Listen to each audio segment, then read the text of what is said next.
On le sait, c'est l'une des clés qui permettent de comprendre peut-être une partie de la crise entre Russes et Occidentaux, c'est celle de l'énergie. Et on va tenter d'analyser certaines évolutions importantes dans ce domaine. On interroge un expert, Richard Respierre, qui est avec nous. Bonsoir et merci à vous.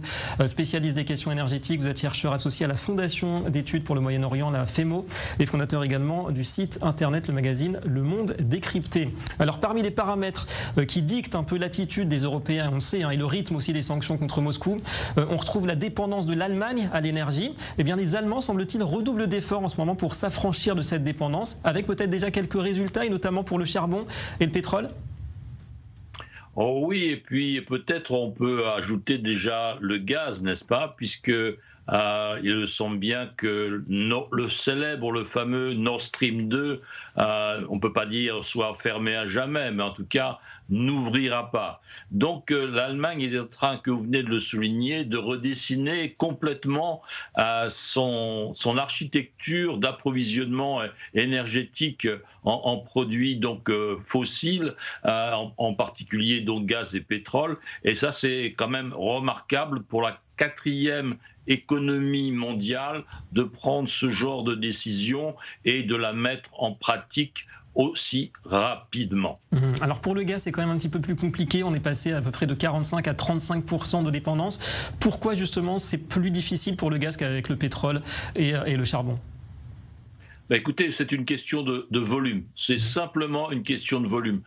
Donc les importations pétrolières allemandes en pétrole provenant de Russie sont relativement faibles, disons autour de 600 000 barils par jour au début de l'année. Elles sont descendues à environ de 200 000 maintenant déjà.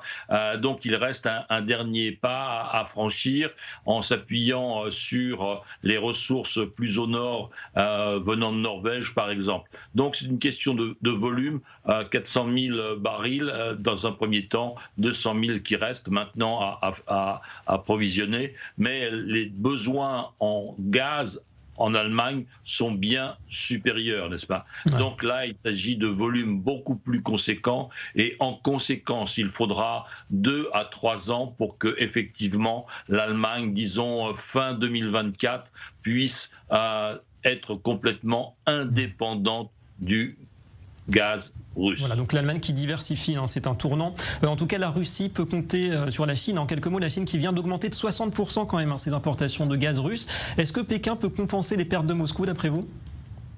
Alors, c'est une question effectivement très délicate parce que l'économie chinoise n'est pas forcément dans une tendance long terme très positive, n'est-ce pas? Il y a une décélération continue de la croissance chinoise, que nous on a connue à 8%, à 7%, à 6%. Maintenant, elle est à 4 à peu près, 4,5, 5. Donc, vous voyez, on voit un ralentissement de la croissance. Donc, il y aura des possibilités effectivement pour la Russie de vendre un peu plus de gaz, mais pas forcément beaucoup plus.